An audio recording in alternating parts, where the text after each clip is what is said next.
नमस्कार दोस्तों, स्वागत करती हूँ आपका अपने YouTube चैनल में। तो आज हम पढ़ेंगे हिंदी वर्णमाला।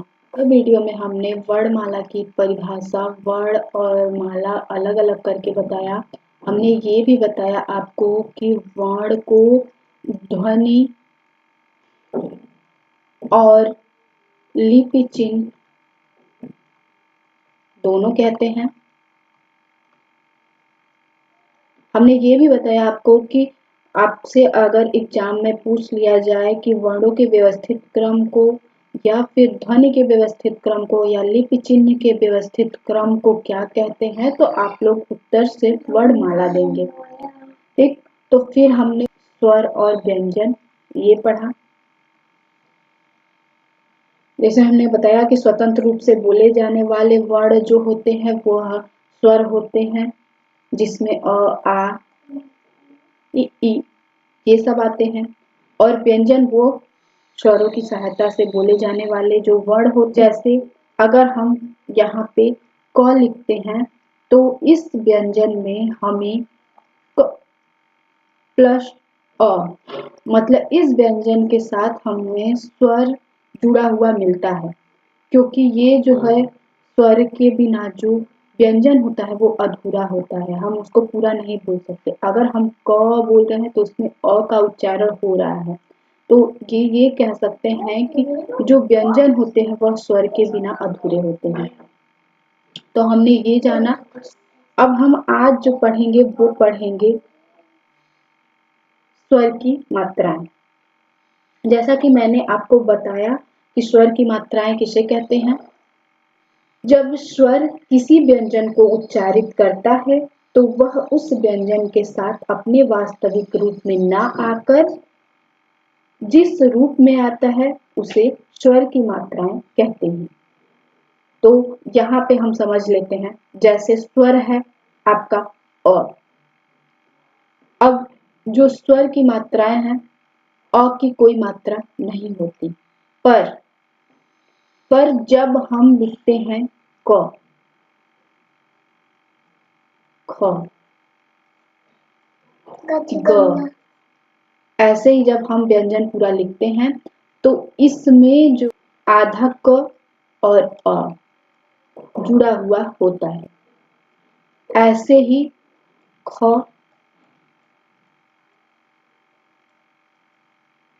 और ऐसे ही ग, हर व्यंजन के साथ अ जुड़ा होता है। व्यंजन जो है वह स्वर के बिना अधूरा है। अब हम जब आ की मात्रा लिखते हैं तो आ की मात्रा कैसी होती है? ऐसी होती है आ की मात्रा। अब इसका प्रयोग हम कैसे करते हैं? कहा, खा, गा, ऐसे हम प्रयोग करते हैं हर व्यंजन के साथ। अब ये छोटी ई को हम बोलते हैं ई, झटके में बोलते हैं। तो जैसे ये हो गया कि,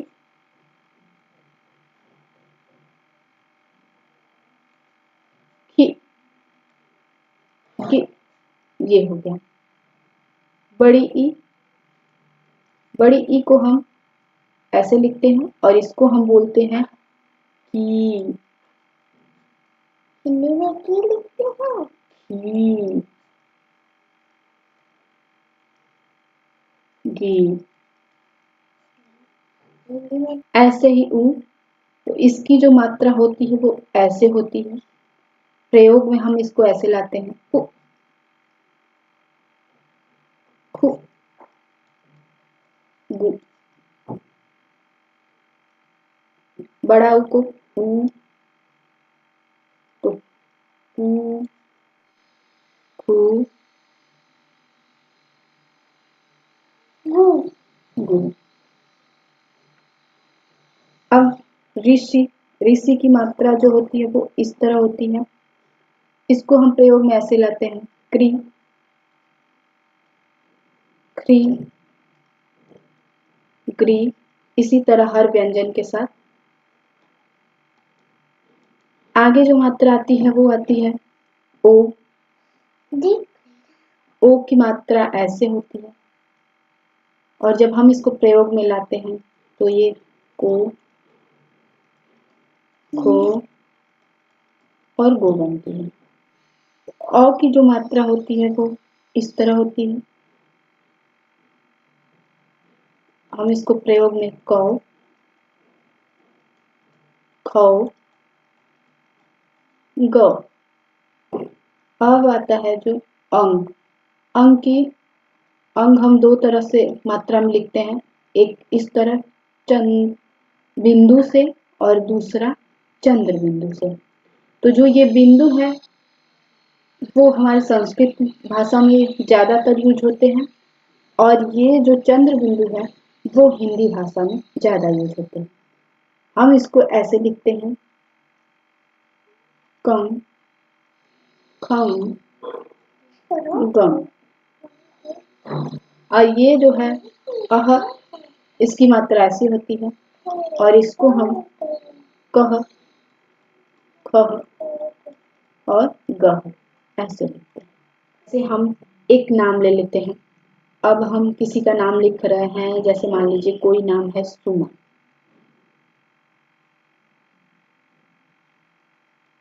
सुमन, कोई नाम सुमन। अब इसको हम ऐसे तो नहीं लिख सकते,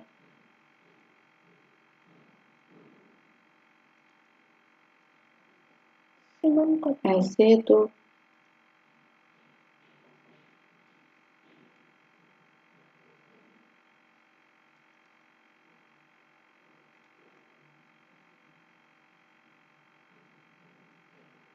अब इस तरह तो हम इस नाम को नहीं लिख सकते। तो ऐसे इस तरह से हमें लिखने के लिए जो हमें जब जरूरत पड़ी तो हमें मात्राओं की जरूरत पड़ी। अब इस ऊ को हम यहाँ पे ये मात्रा लेके आए और जब म के साथ जुड़ा तो इसका ये हलंत हट गया। जो ये हलंत है इसका ये वैसाखी है। जब इसको ये सहारा दे दिया तो ये सहारा इसका हट गया और इसको जब ये सहारा दे दिया तो ये सहारा हट गया। तो इस तरह नाम के जो शब्द हो गए वो ये शब्द हो गए। तो इसको आप वर्ण विच्छेद भी कह सकते हैं। वर्णों का विच्छेद भी एग्जाम में पूछता है। अब हम महत्वपूर्ण बातें जान लेते हैं कि स्वर का जो वास्तविक रूप है वो क्या है।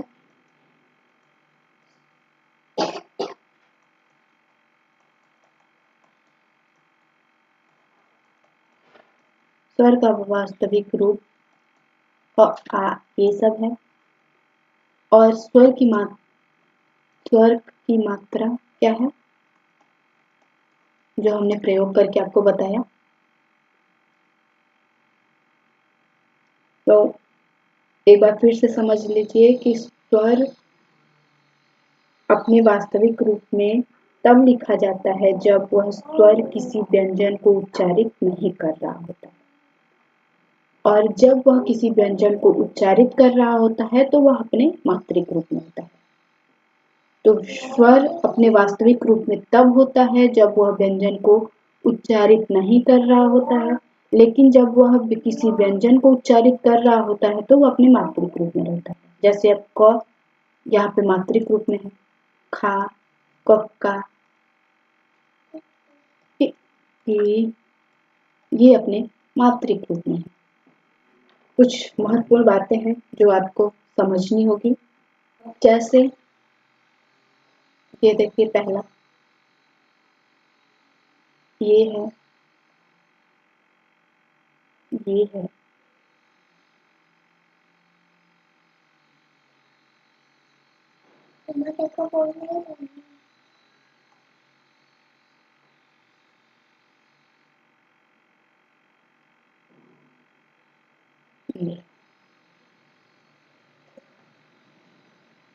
ये जो 5 मात्राएं हैं वह व्यंजन के तुरंत बाद लगते हैं।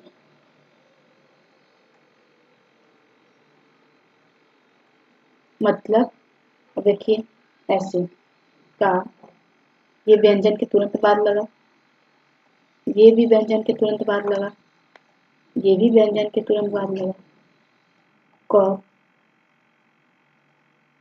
और ये। अब दूसरा आता है ये एक जो स्वर है वह व्यंजन के तुरंत पहले लगता है। यह व्यंजन के तुरंत पहले लगता है। अब जो ये मात्राएं हैं जैसे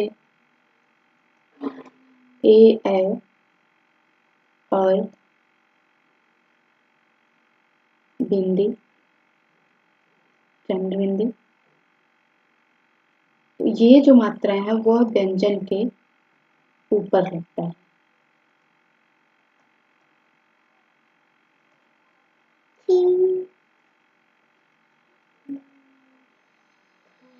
यह व्यंजन के ऊपर लगता है। जैसे आप कोई शब्द ले लीजिए, आप इसको भी शब्द ले लीजिए आप। अनाज या फिर सीमा, कोट, औरत, ये शब्द हो गए। इसका ले लीजिए आप निशान, ये हो गया आपका विधि, ये शब्द हो गए। अब इस शब्द में आप देख लीजिए केवट, कैलाश। अब ये शब्द देखिए सब ऊपर की तरफ है। अब जो हमारे बचे स्वर बचे, जो मात्राएं बची वो ये और ये हैं। ये तीन मात्राएं जो हैं इनका जो प्रयोग होता है वह वर्ण के नीचे होता है। ये नीचे की तरफ होता है। जैसे आप बोल लीजिए मोटू, मोटू, आलू, आलू, ये क्या बोले दी? कृष्ण, इंग्लिश में आलू बोलते हैं। कृष्ण, ये तब आप लोग समझ गए होंगे कि मात्राएं जो स्वर की मात्राएं हैं वो कौन कौन सी हैं, कैसी हैं और उन मात्राओं का प्रयोग व्यंजन में कैसे होता है, शब्द में कैसे होता है। तो आप लोग यहाँ तक ध्यान से समझ गए होंगे। अब हम आगे बढ़ते हैं, आते हैं जो हमारा पॉइंट है ये पॉइंट आप नोट कर लीजिए। यदि किसी शब्द का शुरुआत स्वर से होता है तो वह अपने वास्तविक रूप में आता है। अब जैसे शब्द की शुरुआत होती है अनार, या अमरूद,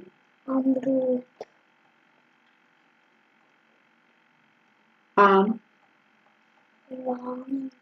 इमली।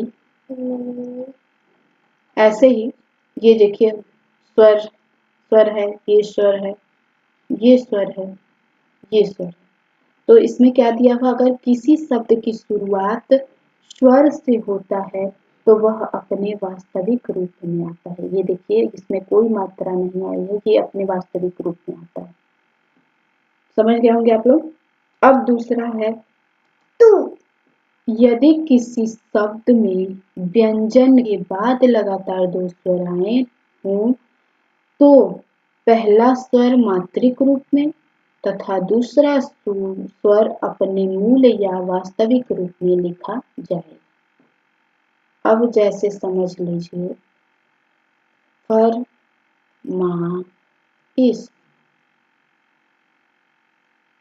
इसमें दो स्वर हैं साथ साथ।